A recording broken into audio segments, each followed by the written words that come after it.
Hey everybody, Tim here with today's episode of Lost in Space, Season 1, Episode 3, Infestation.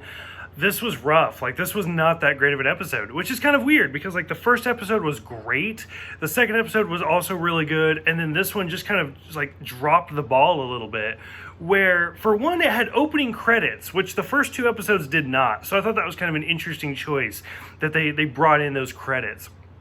And then at first I was totally with this episode where we see Dr. Smith, who at the time we don't know who she is or what her actual name is.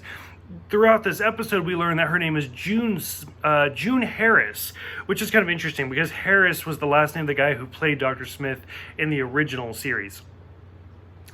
But just her and her conversation with her sister, where clearly June has had a rough life and she's probably made some bad decisions and stuff's going on there, whereas her sister is a very successful woman and has been accepted into the Jupiter program and is leaving the planet, and she's like, you can have my house, you can have my car, you can have whatever you want. And June's like, thank you. And June's like, you know what, I'm just actually going to knock you out and steal your place. That was really great. I really loved that whole part of the story.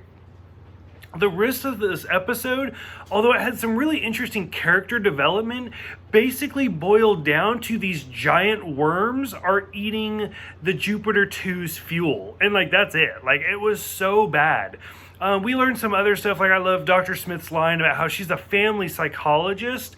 She's not a medical doctor. So, if Maureen wants to talk to her, she's here for her. Stuff like that was interesting. I did initially I liked the set of the engines where they're completely in water, up to your hip. I thought that was kind of cool. And just the whole line of don't go downstairs. Stuff like that was just so much. I didn't like it. Once again, we get the Danger Will Robinson thing, which, the robot talked in the original series and the movie and stuff like that. But evidently, this is the only line that this robot can say is Danger Will Robinson.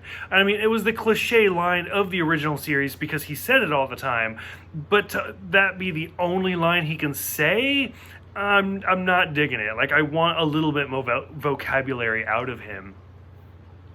Although I did love how once the danger started happening, the robot's just fuck this, and tossed him in the closet and locked him in there. Nope, he's safe now, and he wouldn't even let his parents in there or anything. That was kind of interesting. We see Dr. Smith is actually she killed a guy, and which was kind of weird because evidently her sister was cheating on her husband, and she goes to get on board the Resolute, and this guy's like, I've missed you. And then when he realizes that it's not who he thinks it is, Dr. Smith accidentally throws him out of an airlock. And it's okay, so she's a killer at this point. I don't know if she's ever killed anybody before, but at this point she is a killer. Finally, at the end of the episode, we realize a few twists. The Jupiter is finally able to take off and gets out of the frozen lake. Something to do with the Resolute is still alive, and people are out there looking for survivors. So they're not quite alone. They're still lost in space, but they're not alone in space. And the robot actually made a gun with the 3D printer to keep Will safe. So some few twists in there. It does kind of follow the whole Netflix kind of cliche, Stranger Things and stuff like that. The end of the episode is usually amazing to kind of bait you into the next one because Netflix wants you to binge these stuff. So for those who have seen this one, like I said, I feel like this episode really kind of took a step down compared to the first two.